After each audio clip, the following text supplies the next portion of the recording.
Hey everybody, this is Steven from PopCultureMaven.com, and yes, I'm finally back. So basically, okay, first and foremost, apologies for not doing being there doing reviews last week. It's just been a little crazy lately. The post holiday, I was a bit under the weather. That didn't help. And then, of course, LA was on fire. Now, thankfully, I'm okay where I am, but I do know a number of people that have lost their homes. A coworker at work lost his home. Three comic creators lost their home. David Boer, Steven Siegel, and Andrew Robinson have all sadly lost their house. And I know the three of them have GoFundMe's set up. So if you want to, you can go to GoFundMe and look their names up and donate to them if you have the means. It was a really scary time to say the least. But like I said, fortunately, I'm okay. It's really tough right now in Los Angeles. The air quality is not so great, but they seem to have gotten the upper hand on a lot of the fires are starting to get control of some of them. So, if there's anything you can donate, whether it's volunteering or donating to the Red Cross, or there's a number of good organizations out there that are helping, so you can, if you want to help. But with that, so we're going to do a little catch up. We're going to do 2 weeks, and hopefully we'll be able to get back on track this week and maybe get a few things that we've missed. And probably some titles will double up as we go along, because the next issue will come out, so we can just do 2 at a time. So it's a pretty good stack for 2 weeks, obviously. But we're going to start with something truly special that came out. Is DC Comic Style Guide reissue. This was reissued by a company called Standard Manuals, and they have completely reproduced the original 1982 style guide. And what that was, what it was when Jeanette Conant took over as president of DC.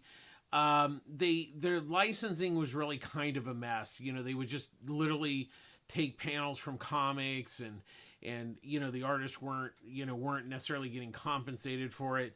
And so what they decided to do was do a standardized, basically model sheets, kind of like you see in animation when you have a character and you do model sheets. It's kind of like that. And so what it was is, so the people that were involved were Paul Levitz. The art was done, pencil by Jose Garcia Lopez, with inks by Dick Giordano. Then behind the scenes, there was Jeanette Kahn, Todd Klein, Paul Levitz, Joe Orlando, Neil Posner, Bob Roskis, and Mary Mobus Yedlin. So they were the ones behind the scenes. This includes the entire 1982 folder, and then there was also there were updates to it that were done that were later done for like the Superpowers and Super Juniors and Plastic Man and Justice League. So it includes both of those, because there was a reissue of it in 1984. The original one was released in 82, and then there was an update in 84. And what these were 3-ring binders, and they would send them to companies that made T-shirts and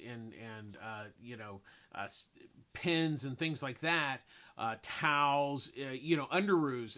If you've ever seen underoos, all that work is Jose Garcia Lopez and Dick Giordano.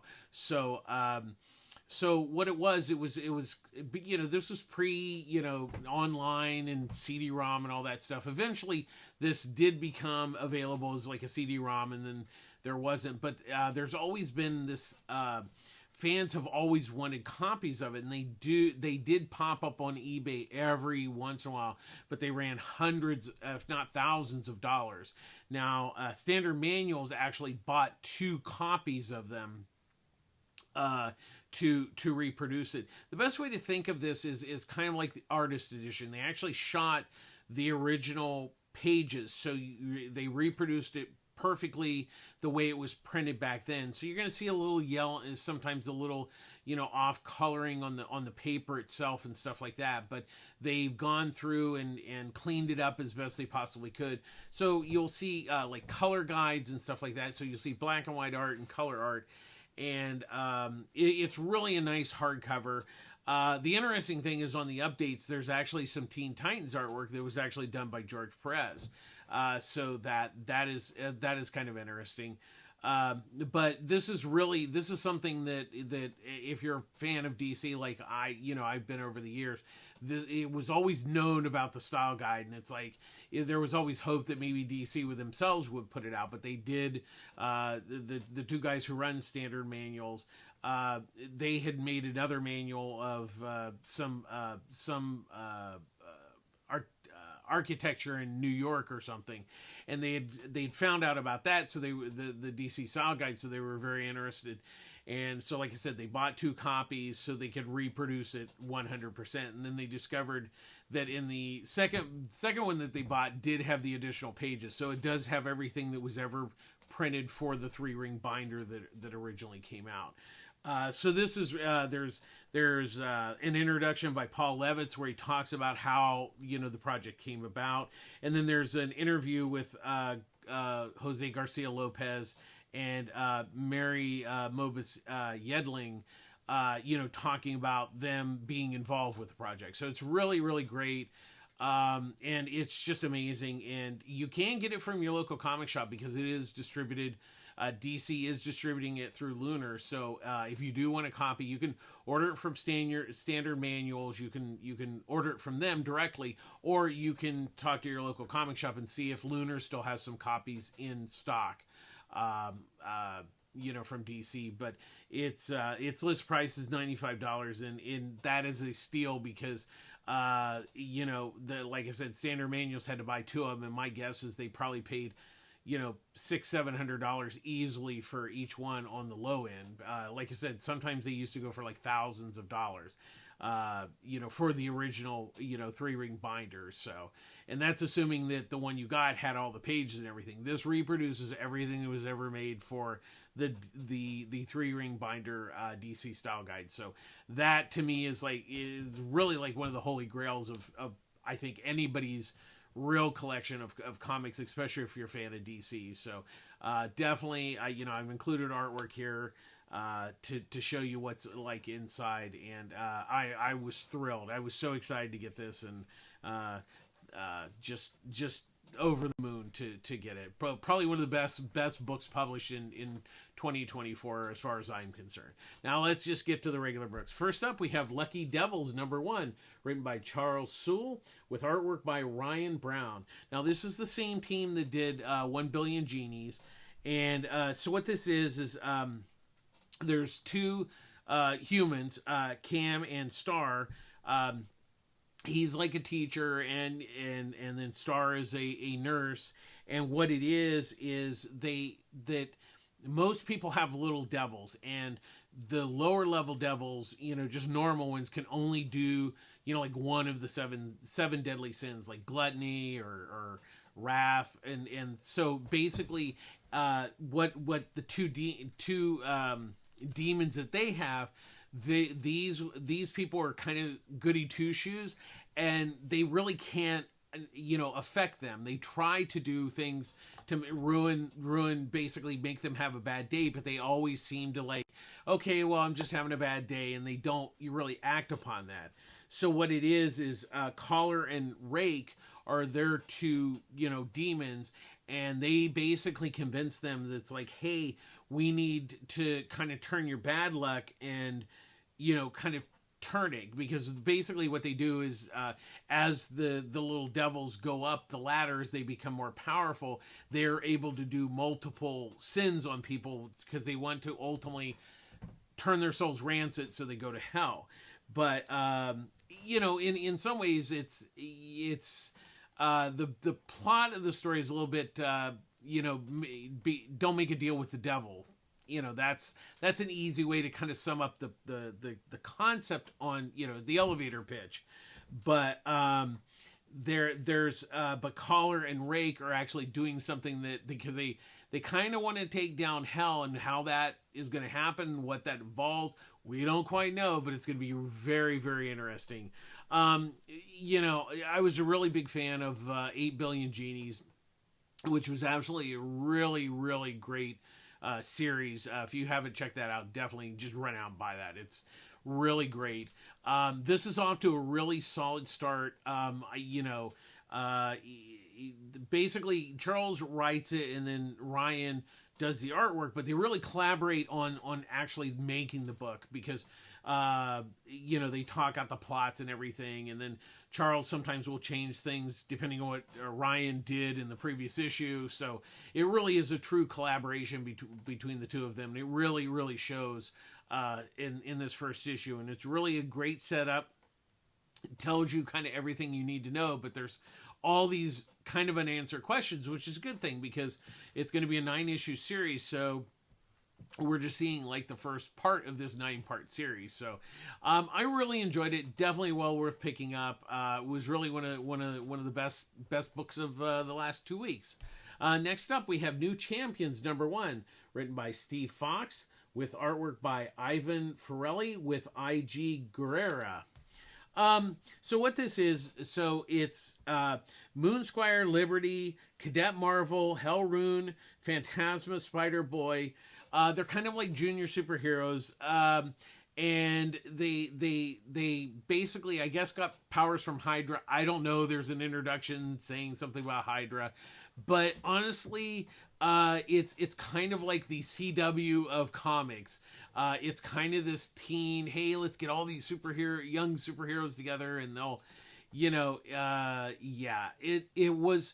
it wasn't bad. It was just kind of like, okay, that's nice, but really, the first issue really didn't have much of a point beyond introducing the characters. Well, while I appreciated them introducing the characters, it didn't really do much beyond that. It's like, okay, they went to this island where there's zombie Vikings, and then they fight them, and that's pretty kind of much what happens in the first issue. And it's like, okay, that's nice. What's your point? I will say that Ferrelli's artwork's nice. It's a nice looking book, but it's just kind of really average and basic, and it's just kind of like it just sits there, and there's really not much to it. So I'd say it's definitely a skip.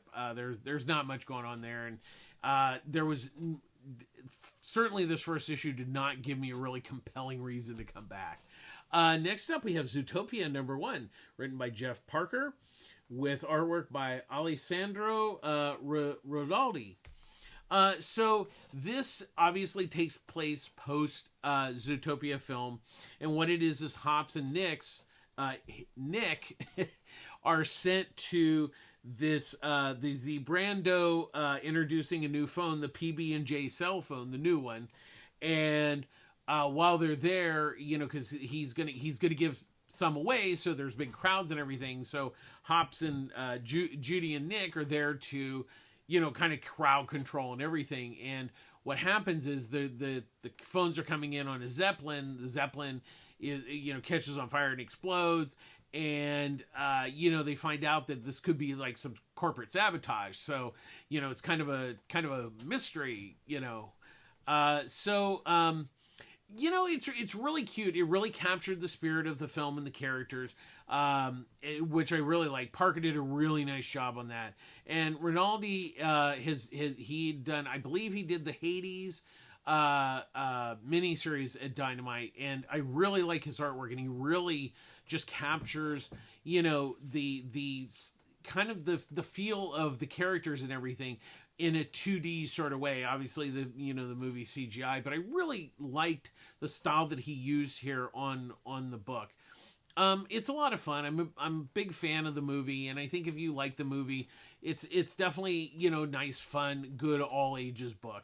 it didn't blow me away, but then it just like, it's a good story, kind of a nice mystery. I think I'll continue to check it out and see how it goes.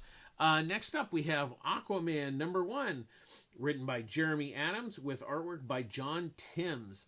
So, with a lot of the DC All-In books, a lot of the heroes, their powers some of them have been completely lost, some of them have partially lost, some of them now have new powers that they're trying to, and so that's what's going on with Arthur, is that, he's got new powers. He still has some of his old powers, but he's got some new ones and he's trying to work with them. But what it is, he's the king of Atlantis, so he's helping with the new Justice League to kind of help things. One of the things that happens is there's this mysterious water kaiju that appears, and so he goes off from Atlantis to take care of it. When he comes back, Atlantis is like it's still there, but it's in disarray and everybody's missing. So he's got to try to figure out what's going on.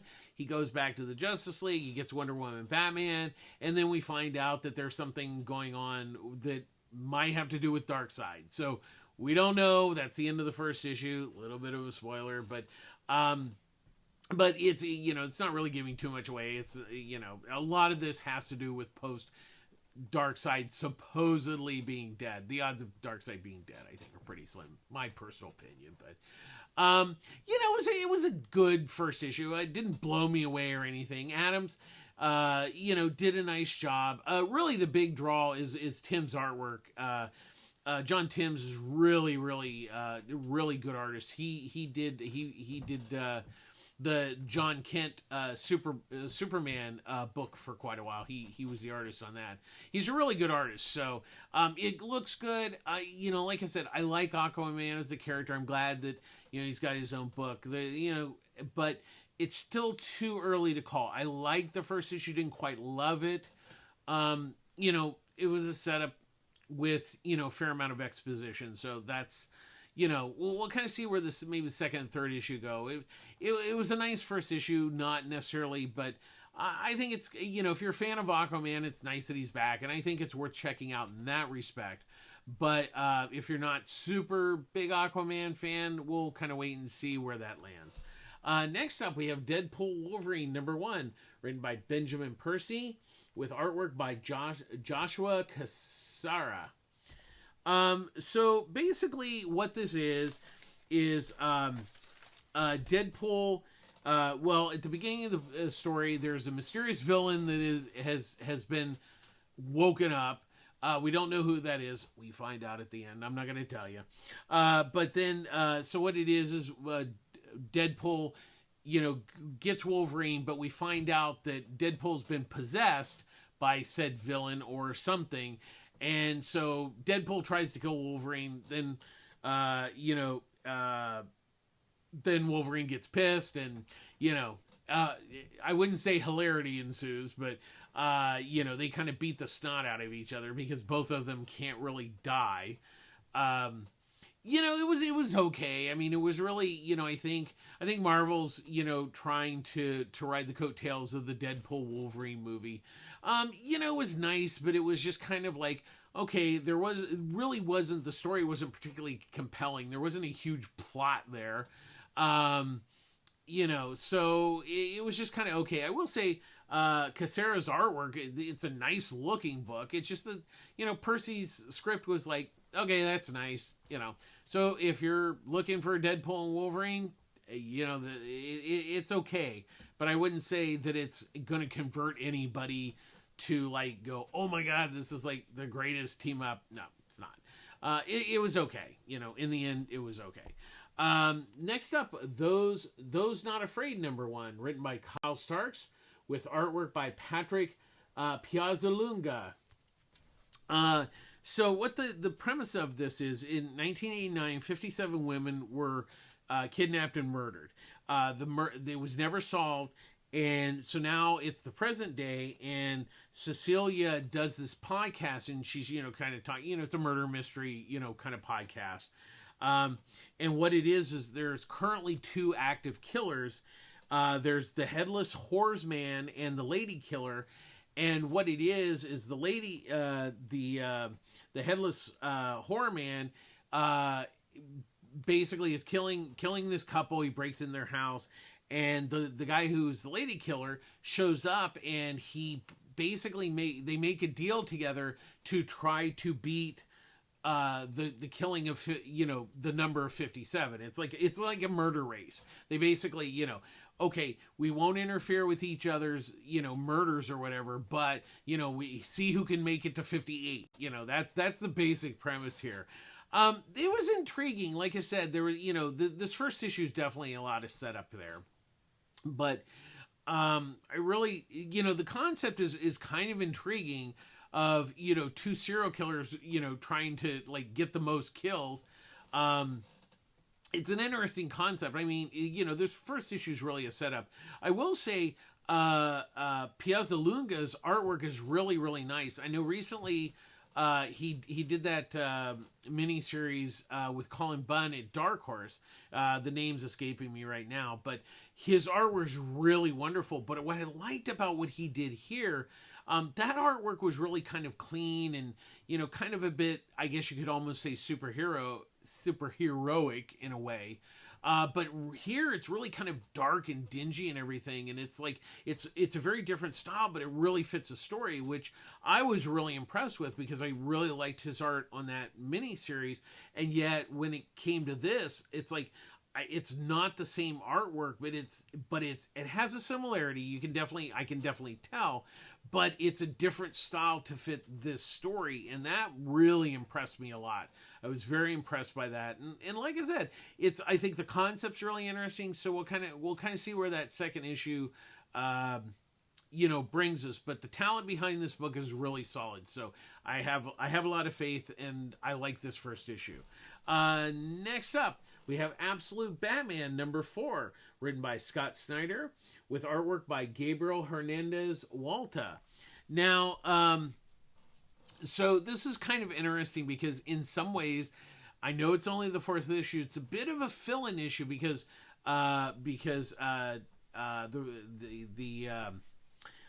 sorry, I'm having a too much information right now. That Nick Dragata, who is the regular artist, basically, so what it is, this is kind of a fill-in issue, but it really isn't in some ways, because what Snyder is doing here, he's telling kind of a bit of backstory. So he's kind of going back to, the first night that Bruce goes out as Batman, and it's very different. He goes out, he has these, basically Dracula teeth with, so he bites people and kind of knocks them out because he's not so much poison, but knockout drops in the teeth. He has a gun, which Batman is opposed to guns because of what happened to his parents in the regular Batman origin. But, and then he discovers that, like, no, I shouldn't be using a gun. I should create, these other things. And also, he one of his first things, he goes after the illegal guns that are being brought into Gotham, and they're being run by the two mob families, the Maronis and the Falcones. So there's that. So really, even though it's kind of in the surface, it seems like a fill-in, but it's actually giving a story to fill in the kind of the things that haven't been told about this iteration of Batman, and I really liked it. And then I'm a really, really big fan of Walta's artwork.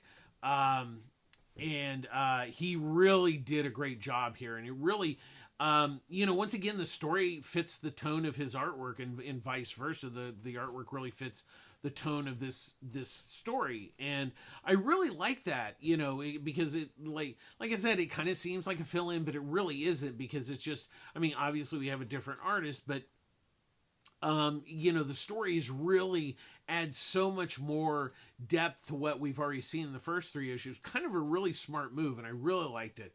I'm really digging the book, and this issue really, really was solid. I really liked it. Definitely worth picking up. Next up, we have Absolute Superman #3, written by Jason Aaron, with artwork by Rafa Sandoval. This is, this is really a Krypton story, which is quite interesting because we've actually spent quite a bit of time on Krypton. Because in this story, Superman actually leaves. He's much older when he leaves. When he leaves Krypton, so we're kind of seeing, interactions with him and Jor-El and Laura. And that really brings up some interesting things. Of course, we do have crypto, which is nice. But so what it is Jor-El has found out that Krypton's gonna, it's not looking good for Krypton, but nobody, the upper, kind of the rich science people don't want to listen. So he gets detained, he gets sent to prison, and it's up to Laura and Crypto to break him out. And then we discover that, they have been working on building an escape ship, not just for Cal, but for, people on Krypton, including, them. So that really brings up an interesting thing. It's like, because we know that only Kal-El was the only one who escaped the death of, the explosion of Krypton. Does his parents survive? We don't know. We also see kind of the magic cape that we saw in the first, in the second issue, that his kind of his cape, how it's it's like like alive, so that was really interesting to see, and also it was really neat to see his mom really just like take control of the situation. And I really like the Krypton stuff. I think this issue really solidified that I really like this book. Not that I didn't like it. It was just that, the first couple issues was kind of setting everything up, and then Aaron really, this third issue kind of pulled a lot of it together. Once again, not that the first couple of issues are bad. It's just that, it's a little bit more long form type of storytelling that some writers do, and Aaron's doing it here. And we're really starting, he's kind of revealing stuff, so we're kind of getting more story here. And then Sandoval's art is just really, really gorgeous. This is a great looking book. So far, all three of the Absolute books have really just hit the ground running. I still have to admit, my favorite is Wonder Woman so far, but the other two are really solid books, so definitely really still well worth buying. Next up, we have Cable 11 Chrome, #1, written by David Pepos, with artwork by Mark Henderson. So, once again, Cable comes from the future. He's time traveler. And so what it is, it kind of starts off, basically it's kind of Mad Max. Cable's like Max, and then he has to say, stop the bad guys from blowing things up, and he jumps through time, except for he kind of he ends up getting stuck in this town, Salvation Bay, where there's a civil war going on, and he's stranded there, and so he has to kind of help with civil war, but then he ultimately has to travel through time and get back. It was nice. I mean, it was like, I've never been really that big of a Cable fan. I mean, Pepos wrote a nice story, Henderson's artwork's nice. It was fine. It didn't blow my socks off, but I didn't think it was terrible by any stretch of the imagination. And sad to say, a lot of Marvel, if you can not make it terrible, then you've kind of done a big win on it. But I think it was decent. I think if you're a fan of Cable, you're gonna like it. For the question is, I'm not super familiar with Cable. Did I like it? I thought it was okay. It, like I said, didn't blow me away or anything, but I enjoy reading it. But I don't know that for me personally, it's enough to kind of keep going. I thought it was nice and fine and everything, but it didn't really jump out. And with as many comics that come out, literally every week, it's not something I will probably, kind of continue. But I think, if you're an X-Men Cable fan, I think it's worth checking out. It just didn't do a lot for me. Next up, we have the Justice League: The Atom Project #1, written by Robert Parrott and John Ridley, with artwork by Mike Perkins. So what this is Ray Palmer and Ryan Choi. They both are Atoms, and what they're doing is they're part of the Justice League, and they're out because what has happened from absolute power is that normal people now have special powers. So what the Atoms do is they go and somewhat capture them so they can either see if the powers are going to be permanent or temporary, and if they're going to be something permanent, if they can teach them how to use their superpowers now. And so they're also the military's hunting down Captain Atom, and which is he's actually trying to prevent his missing powers from somebody from getting him, because he knows how powerful Captain Atom is. So that's kind of the basic story. I really just I wanted to like this, but it just really kind of sat there. Honestly just didn't really care too much. I don't think it's terrible by any stretch of the imagination. I will say the one kind of the best thing it's got going for it is Mike Perkins' artwork. He recently did Swamp Thing, and then he did that Batman, his first kind of adventure, that noir black DC Black Label book, which was absolutely gorgeous. But it just, he can only do so much with a really kind of script that I just didn't really, there was nothing that was really compelling about it. I mean, I didn't, it was all nice and everything, and reading it, but I'm like, I didn't care. And that's not a good sign. It was just kind of like, okay. So definitely kind of a skip this week. Next up, we have Welcome to Maynard, number 2, written by James Robinson with artwork by Jay Bone. So Pip is, so what she is, she's kind of a halvesy. She's her mother was a witch and the father was human, or her mom was human and the dad was a wizard. Either way. So think of it like the Harry Potter thing. He's half blood.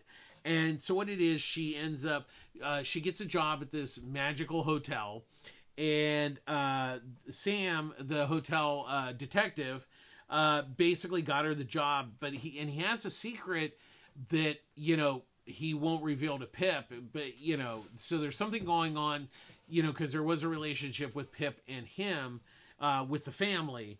But part of the story of this issue is, so there's this big kind of wizard convention coming to the hotel, and one of the wizards, Mastro Zenith, comes in. He's been coming, him and his wife has been coming for years, but recently his wife passed away, so he's kind of coming to, relive and remember his wife, but he's actually going to do he's going to kind of sacrifice himself. He's going to kill himself so he can be with his wife. But the problem is that the spell he's going to use could make it where he won't be able to see her ever again. So Pip has to convince him not to do this. And his wife is like, no, don't do this. We, might not be together forever. And, so Pip's kind of learning the ropes, and also there's still the thief who is stealing stuff. And it's not like they're stealing jewelry and stuff. They're stealing, odd things, like things that wouldn't be considered worth stealing. So we find out that there's somebody behind this thief stealing these things for a particular reason, to get revenge on someone, which we do not know who, but we that's what we kind of learned at the end of this issue. I really liked the first issue, and I think the second issue did a nice job of building on it. I'm a big fan of Jay Bone's artwork, and that's the main reason I picked it up. But also, Robinson's script is really, really good here. So I think it's still what we're checking out. I really like this book. It's a lot of fun. Next up, When I Lay My Vengeance Upon Thee, number 1, written by Gus Marino, with artwork by Jacob Rebecca. Rebelka. I apologize profusely for really butchering that one. The story here is that Father Bearer has he's a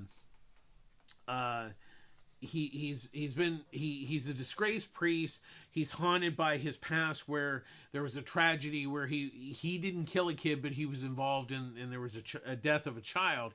He's been exiled to Porto Cristina to apprentice under Father Strigan, who does these exorcisms.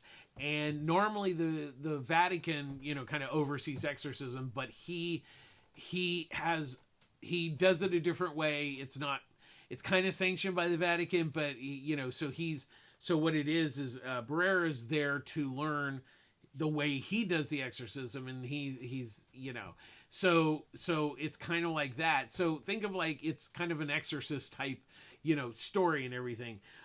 It was really intriguing. I really dug the story and everything. And then Jacob's artwork, I apologize because I'm not going to butcher that last name again, is really good. I really like this book a lot. It was really neat.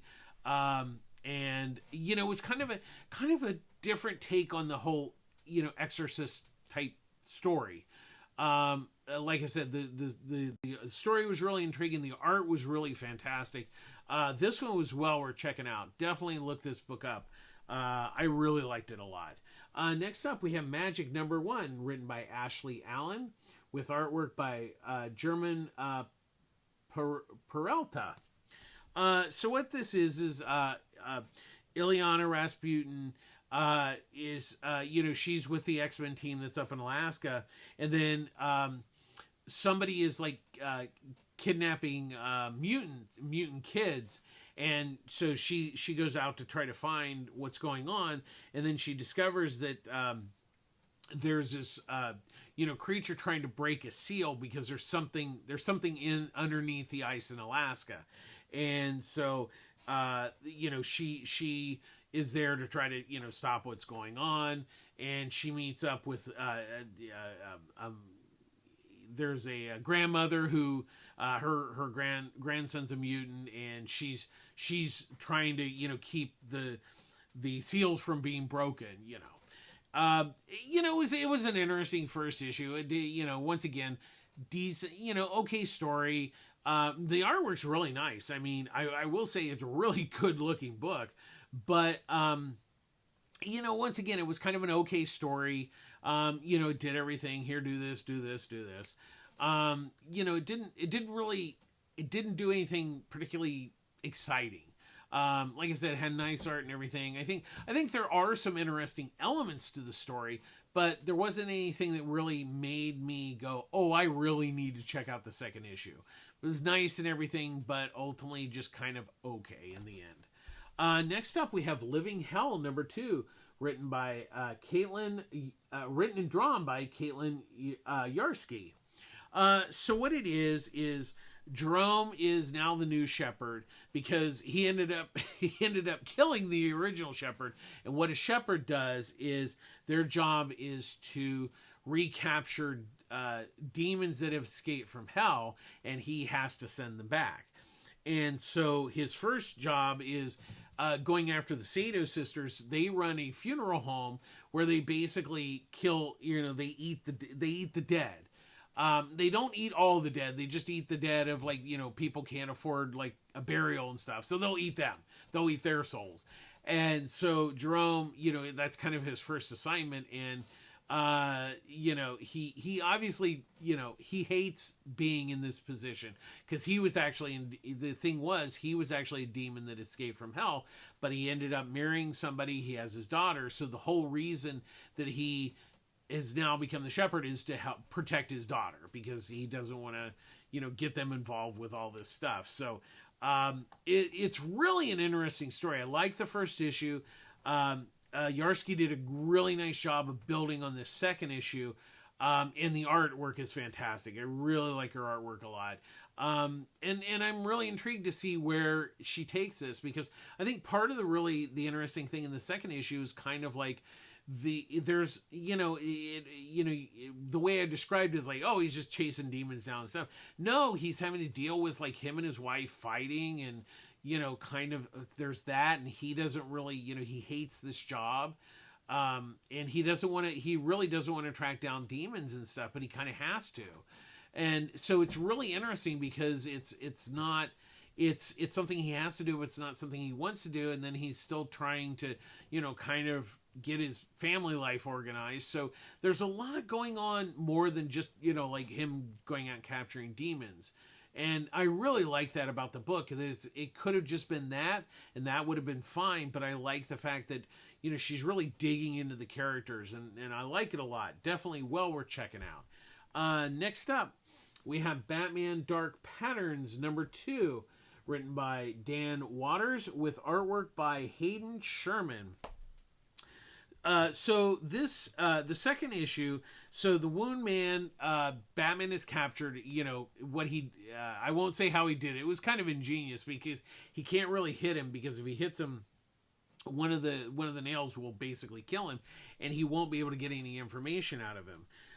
So really this issue is kind of setting up as why he's killing certain people, and is there somebody behind it? Is he the one behind it, or is somebody behind it? And what's interesting is his investigation leads him to upstate Gotham for answers, which is kind of interesting. It's like the suburbs of Gotham, and it's like, as far as I know, I don't know that has ever been told. So it's like this really neat noir story, but with kind of some really great twists and turns. And Waters' script is really, really intriguing. Like I said, the second issue really just throws a lot more out, and you're just like, whoa.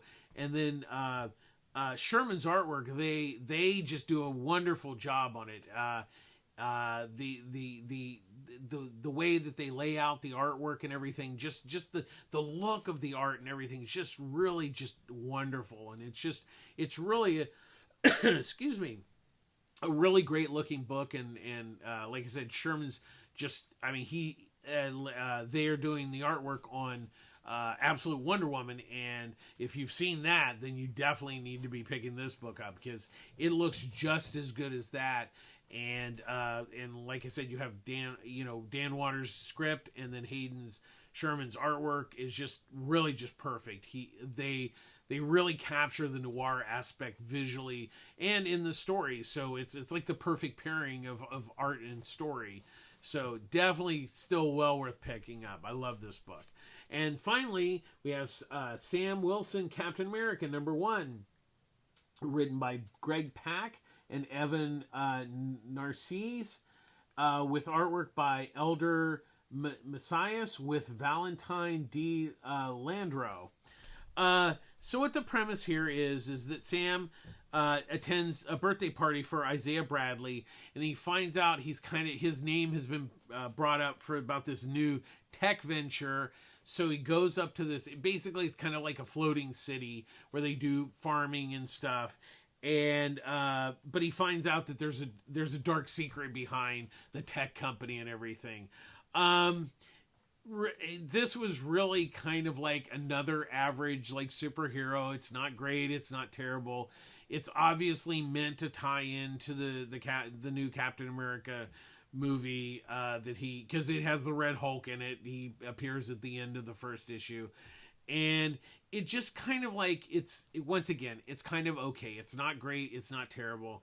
The artwork is nice, but once again, it's kind of nothing special. It's I don't think it's going to convince anybody that's like, wow, I really need to read this book. I mean, I think it's really just meant to kind of tie in because the movie's coming out, and that's about it. Like I said, the story's okay, not particularly compelling. The art's nice, but nothing special.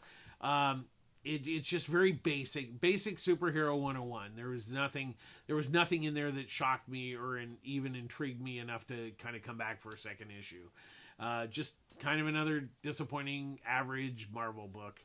I really wish that they would put a little more effort into some of this stuff. And I do feel bad for the creative teams, because I really do feel that a lot of this, like in the case of this book, I don't know that I think there was more of a directive, like, this is what we want out of this book. To me, that's what it feels like. So nothing against the creative team, but it's just kind of average. That's going to do it this week. Thanks for watching. As always, public service announcement. I get all my comics at Pulp Fiction Comics, Long Beach, California. Ryan Skinner, the owner, runs a great store. There's Annie, there's Wendy, Derek runs their socials. Definitely, if you're in the Long Beach area, definitely check it out. As always, please support your local comic shop. They're the backbone of the industry.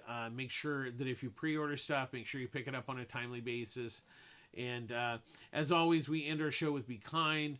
Right now, more than ever, you need to be kind. We all just need to be kind. With all the stuff going in the world, the stuff in LA. I mean, it's just it's kind of scary out there right now, and being kind to others is really important. Like I said, being kind doesn't cost anything. You can do volunteer work. You just smile at people. It's not that difficult, folks. And also, it's very important to take care of yourselves. Be kind to yourself. It's really just, like I said, it's a rough time, and being kind to each other is really, really important, and taking care of yourself is also exceptionally important. That's going to do it this week. Thanks. Again, apologize for not doing a video last week. It's really been crazy. So fingers crossed we can get this back on track. But thanks for watching, and please, if you have any comments or questions or anything, please let me know. And you just all take care of yourselves out there. This is Steven from PopCultureMaven.com signing off. We'll see you again next week. Bye-bye.